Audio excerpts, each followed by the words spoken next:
नमस्कार साथियों, आज की वीडियो में बात करेंगे गेहूं की पिछेती वैरायटियों के बारे में। क्योंकि अब गन्ने की कटाई चल रही है, बहुत सारे किसान भाइयों ने कपास के खेत भी खाली कर लिए हैं और आलू की भी अगेती खुदाई हो रही है। तो बहुत सारे किसान साथी गेहूं की पिछेती वैरायटियों के बारे में सर्च कर रहे हैं, लेकिन वो कंफ्यूज इस बात को लेकर हैं कि मार्केट के अंदर बहुत सारी किस्में हैं, किस्मों की भरमार होने के कारण वो अच्छी किस्म का सिलेक्शन नहीं कर पा रहे हैं और वो कंफ्यूज इस बात को लेकर हैं कि उन सभी किस्मों में से वो कौन सी एक किस्म चुने जिससे कि उन्हें अच्छा उत्पादन देखने को मिल सके। साथियों, आज की वीडियो में बात करूंगा PBW 173 के बारे में। PBW 173 ये गेहूं की पिछेती वैरायटी है, PBW है, बहुत जबरदस्त उत्पादन देने में सक्षम है।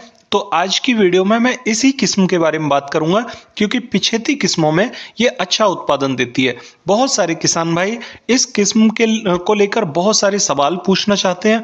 उनके हर एक सवाल का लगभग मैं यहाँ पर जवाब देने की कोशिश करूंगा, तो बने रहिए वीडियो में। आइए शुरुआत करते हैं इस वीडियो की। साथियों, सबसे पहले जानते हैं कि PBW 173 जो किस्म है इसका टाइम टेबल क्या है। तो देखिए, 110 दिन से लेकर 115 दिन में ये पककर पूरा तैयार हो जाती है, बहुत छोटे से टाइम पीरियड में। तो हम अगर दिसंबर के लास्ट वीक में भी इसकी बिजाई करेंगे या 31 दिसंबर तक भी बिजाई करेंगे तो भी ये 10 से 15 अप्रैल तक अपना टाइम टेबल पूरा करके पक जाएगी बहुत आसानी से। दूसरी बात, बहुत सारे किसान भाई पूछना चाहते हैं कि दिसंबर के लास्ट में अगर हम बिजाई करेंगे तो इसका जर्मिनेशन ठीक होगा या नहीं होगा। तो मैं उनको एक बात बता दूं कि ये किस्म इसी टाइप से डिजाइन की गई है कि ये ज्यादा सर्दी में अच्छा जर्मिनेशन लेकर आएगी। और दूसरा, बहुत सारे किसान भाइयों का एक सवाल रहता है कि अप्रैल के अगर 10 से 15 अप्रैल तक चली जाती है तो ये किस्म क्या अच्छी पकवार लेकर आ पाएगी, क्योंकि उस समय गर्मी बहुत हो जाती है। साथियों, ये किस्म उसी समय के हिसाब से डिजाइन की हुई है, तो ये ज्यादा गर्मी के प्रति भी सहनशील है, आपको उसकी टेंशन लेने की जरूरत नहीं है। साथियों, जैसे ही गर्मी पड़ना शुरू होती है उस समय पर हम अगर एक 0050 का हल्का स्प्रे अपने खेत में दे देते हैं 1 किलोग्राम प्रति एकड़ के हिसाब से, तो हमारे दाने छोटे नहीं रहते, दाने पिचकते नहीं है और दाने का भराव ज्यादा अच्छा रहता है और उस समय की गर्मी को सहन करने की क्षमता और भी पौधे के अंदर बढ़ जाती है। साथियों, ये हमारा एक टेक्निकल पॉइंट होता है, लेकिन इस किस्म को डिजाइन भी उसी टाइप से किया गया है कि यह गर्मी को सहन कर सकती है। ठीक है, बहुत सारे किसान भाई पूछना चाहते हैं कि इस किस्म का हमें बीज कितनी मात्रा में लेना चाहिए प्रति एकड़ बिजाई के हिसाब से। तो देखिए, बिजाई करने के लिए 1 एकड़ जमीन में आप बड़े आसानी से यहाँ पर 45 से 50 किलोग्राम बीज की आपको जरूरत होगी मशीन से बिजाई करने के लिए। यदि आप बुरकाव के माध्यम से बिजाई कर रहे हो तो आप 60 किलोग्राम बीज जरूर लें, क्योंकि उस समय पर जब हम बिजाई करते हैं तो बहुत सारे जो पौधे होते हैं उन्हें तो हमारे पक्षी निकाल निकाल कर खा जाते हैं, बहुत ज्यादा वो लॉस होता है हमारे खेत में दाने का और जर्मिनेशन कम होता है। ठीक है, इसलिए हमें 55 से 60 किलोग्राम बीज अपने खेत में प्रति एकड़ जरूर डालना है और इतनी बिजाई हमें अवश्य करनी होगी। बहुत सारे किसान भाई पूछना चाहते हैं क्या घर का रखा हुआ बीज भी हम बिजाई कर सकते हैं। हाँ, अगर आपके घर पर बीज रखा हुआ है तो आप यहाँ पर 60 किलोग्राम प्रति एकड़ के हिसाब से बिजाई कर दो, कोई दिक्कत इसमें नहीं आएगी। एक पॉइंट और मैं आपको बता दूं, बहुत सारे किसान भाई ये कहते हैं कि उनका घर का बीज था और घर का बीज उनका घुन चुका है। ठीक है, तो घुनने वाले बीज को वो बहुत बड़ी मात्रा में बहुत ज्यादा डाल देते हैं। ये ऐसा ना करें, आप 10 किलोग्राम प्रति एकड़ के हिसाब से ही बीज डालें, चाहे वो घुना हुआ ही क्यों ना हो। ठीक है, उसे साफ कर लें और साफ करने के बाद में अपने खेत में बिजाई करें 60 किलोग्राम प्रति एकड़ के हिसाब से। उसका जर्मिनेशन उतना बढ़िया हो जाता है, कोई दिक्कत वाली बात नहीं होती। क्योंकि अगर हम 60 किलोग्राम प्रति एकड़ से भी ज्यादा बीज डालते हैं तो उस खेत में बहुत घना जर्मिनेशन हो जाता है और फिर उसमें फुटाव के लिए जगह नहीं रहती। ठीक है, भूसा ज्यादा बढ़ जाता है और भूसा हल्का रहता है, तने में ताकत नहीं आ पाती। ये बात भी विशेष कर ध्यान रखें। दूसरी एक बात बता दूं कि अगर घर का बीज है तो उसे बीज को ट्रीट जरूर करें। आप कार्बेंडाजिम 12%, मैनकोजेब 63% की लगभग 100 ग्राम के पैकेट से आप उस सीड का ट्रीटमेंट जरूर करके अपने खेत में बिजाई करेंगे तो आपको अच्छे जर्मिनेशन देखने को मिलेंगे और दाने का भी वहां पर आपका जर्मिनेशन के साथ साथ दाना खराब नहीं होगा। ठीक है, बहुत सारे किसान भाई एक बात जरूर पूछते हैं कि अगर हमने आलू की खुदाई करी है, आलू की खुदाई करने के बाद जब हम बिजाई करेंगे गेहूं की, तो हम डीएपी नहीं लगाते। तो डीएपी अगर वो उस समय पर नहीं लगाते हैं तो उन्हें क्या नुकसान देखने को मिलता है या उनकी उपज क्या कम हो जाती है?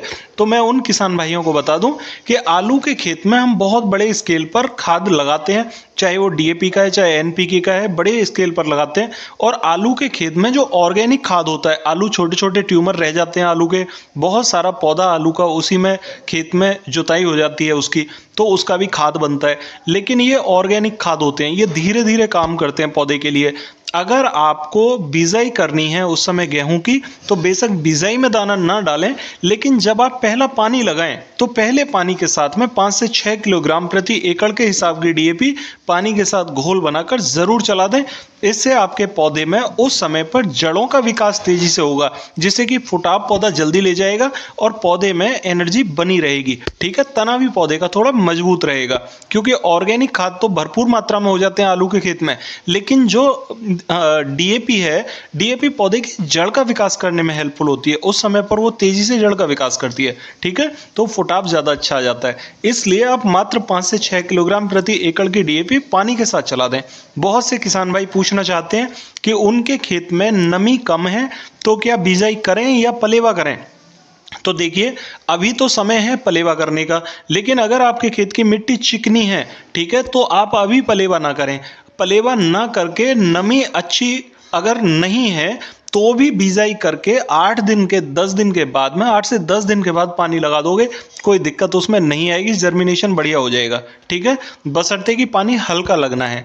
और जो रेतीली जमीन है वहां पर किसान साथी अगर अभी पलेवा कर देंगे तो 8 दिन में कुछ नहीं बिगड़ रहा है, 8 दिन में वो बिजाई हो जाएगी बड़े आसानी से। लेकिन जब आप 25 दिसंबर के बाद बिजाई करोगे, उस समय पर आप पलेवा ना करें, आप अपने खेत में बिजाई करें और बिजाई करने के बाद में उस खेत में 8 दिन के अंदर अंदर पानी लगा दोगे, तो पानी के हिसाब से पानी के साथ जर्मिनेशन हो जाएगा और आप ऊपर अपना ट्रीटमेंट करते रहोगे तो पौधा अच्छा रहेगा। ठीक है, ये तरीका आपके लिए बेस्ट है।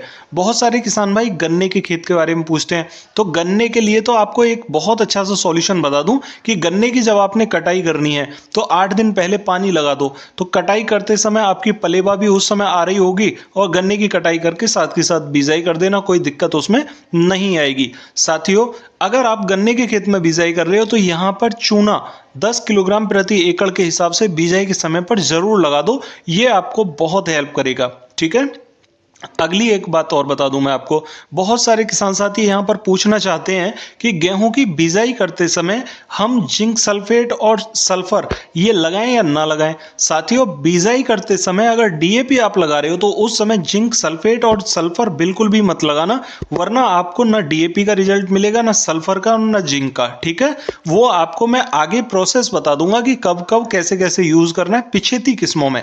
और आपको मैं बता दूं कि अगर आप अपने खेत की बिजाई करके पानी लगा दोगे तो पानी लगाने के साथ जैसे ही चिपक बनेगी खेत में, उस समय पर ह्यूमिक एसिड 500 ग्राम के साथ में 500 ग्राम यूरिया मिला के प्रति एकड़ स्प्रे जरूर दे देना और देखना फिर खेत में फुटाव कितना जबरदस्त आता है। आपको महसूस ही नहीं होगा कि आपका खेत पिछेती बिजाई का है या अगेती बिजाई का है। बहुत जबरदस्त आपको जर्मिनेशन और फुटाव देखने को मिलेगा। साथियों, ये काम यदि आप कर लोगे तो पिछेती वैरायटियों में आपको और भी अच्छे रिजल्ट देखने को मिलेंगे। यहां पर किस्म की बात हमने करी कि PBW 173 आपको सिलेक्ट कर लेनी है आंख बंद करके। बहुत से किसान भाई हाँ एक सवाल जरूर पूछते हैं कि क्या हम दिसंबर के पहले सप्ताह में, दूसरे में, तीसरे में या चौथे सप्ताह में किसी भी सप्ताह में इस किस्म की बिजाई कर सकते हैं?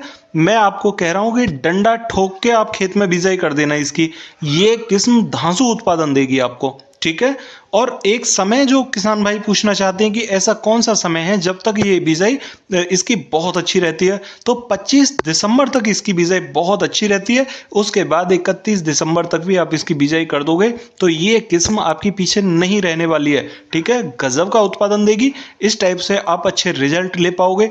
इस किस्म का चुनाव करके आप अपना अच्छा उत्पादन जरूर ले पाओगे। साथियों, आशा करता हूं आप मेरी बात समझ पाए होंगे। फिर भी अगर आपकी कोई क्वेरी हो तो कमेंट में जरूर पूछना। अगर चैनल पर नए आए हैं तो चैनल को सब्सक्राइब जरूर कर लें ताकि नई वीडियो का नोटिफिकेशन आपको सबसे पहले मिल सके। तो मिलते हैं फिर अगली वीडियो में, तब तक के लिए नमस्कार किसान साथियों।